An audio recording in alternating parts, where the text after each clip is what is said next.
ও মা, শান্ত হও মা। কেউ বাড়ি ফিরলেই তুমি আবার শুরু করে দাও। অন্তত এক গ্লাস জল দেওয়া উচিত না? শিবাই, বেবি, কোথায় ছিলে তুমি?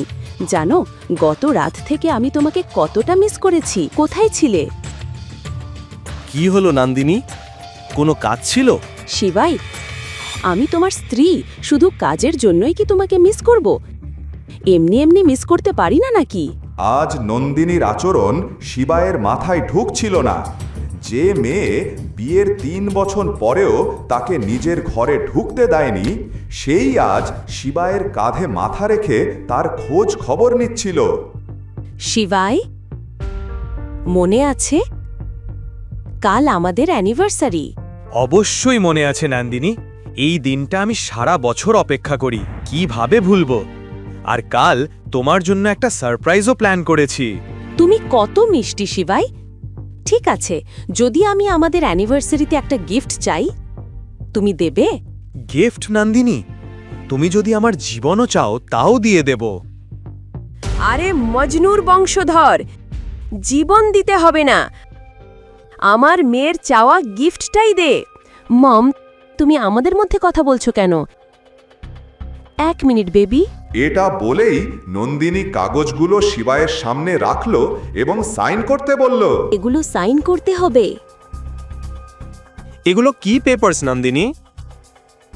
বেবি, কাল আমাদের অ্যানিভার্সারি তো, তাই একটা সারপ্রাইজ প্ল্যান করেছি। এগুলো শুধু সেই ফর্ম্যালিটির পেপারস। কিন্তু নন্দিনী, কোন হোটেল এমন কাগজে সাইন করায়?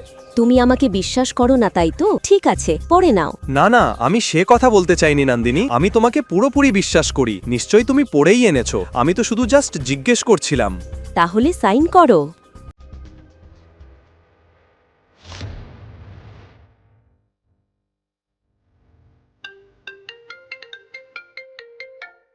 নন্দিনী, একটা ইম্পর্টেন্ট কল এসেছে, 2 মিনিটে আসছি। শিবাই, হ্যালো। হ্যাঁ, আমি ঠিক 10 মিনিটের মধ্যে পৌঁছে যাব। ওকে। নন্দিনী, আমাকে খুব গুরুত্বপূর্ণ মিটিংয়ে যেতে হবে, ফিরে এসে সাইন করছি। শিবাই, কিন্তু আগে সাইন তো করে যাও। দেখলে, তুই তো ওর সঙ্গে কত মিষ্টি করে কথা বললি। মম, প্লিজ চুপ করো, আর কিছু বলো না। এদিকে আমার কোম্পানি ডুবে যাচ্ছে, তার উপরই ভিখারিটা সাইনও করবে না। পরের দিন ছিল শিবায় এবং নন্দিনীর 3য় বিবাহবার্ষিকী। আনন্দে শিবায় সকালে উঠেই মহাকালের দর্শনে গেল। আরে বুড়ি, তোকে কতবার বলেছি, এখানে আমারই দাদাগিরি চলে, আমার। এখানে যেই ব্যবসা করে সবাই আমাকে প্রোটেকশন মানি দেয়। তুইও যদি এখানে ব্যবসা করতে চাস তাহলে সাপ্তাহিক প্রোটেকশন মানি দিতে হবে। কিন্তু বাবা, আমি তো কোনো ব্যবসাই করিনি, তাহলে টাকা দেব কিভাবে? আরে কতবার বলেছি তোকে, দোকানটা ভেঙে দাও।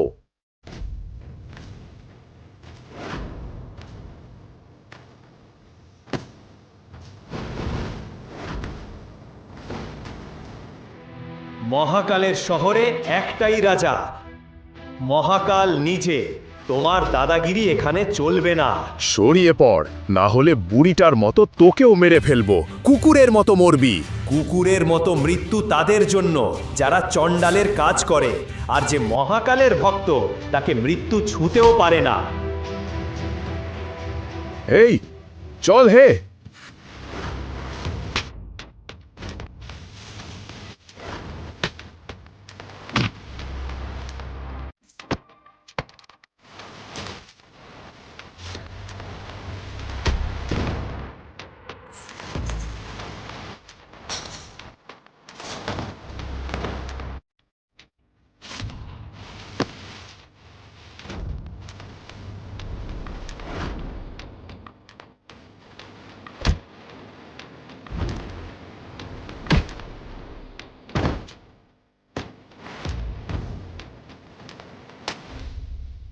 যদি আর কোনোদিন এই বুড়িকে বিরক্ত করো, আমি কসম করছি।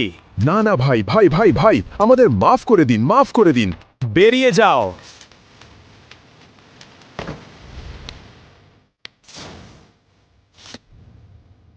শিবাই, বাবা, আজ তুমি এলে খুব ভালো হলো। চিন্তা কেন মা, মহাদেব তোমার রক্ষা করতে আছেন। মাদার, এই লাল গোলাপগুলো দিয়ে একটা সুন্দর তোড়া বানিয়ে দাও। আজ কি বিশেষ কোনো দিন? হ্যাঁ মা, আজ আমার আর নন্দিনীর 3য় বিবাহ বার্ষিকী। কিন্তু নন্দিনী কি এটা জানে? আমি জানি আর সে জানে একই কথা মা, অ্যানিভার্সারি দুজনেরই।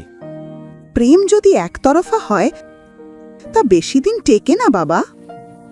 মা, একতরফা প্রেম পুরো আলাদা জিনিস।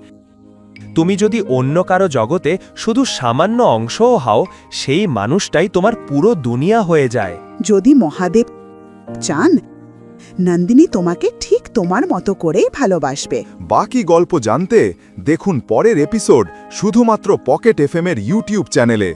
আর শিবাই এক বিনাশাকের সব এপিসোড শুনতে পকেট এফএম অ্যাপ ডাউনলোড করুন এবং বর্ণনায় দেওয়া লিঙ্কে ক্লিক করুন।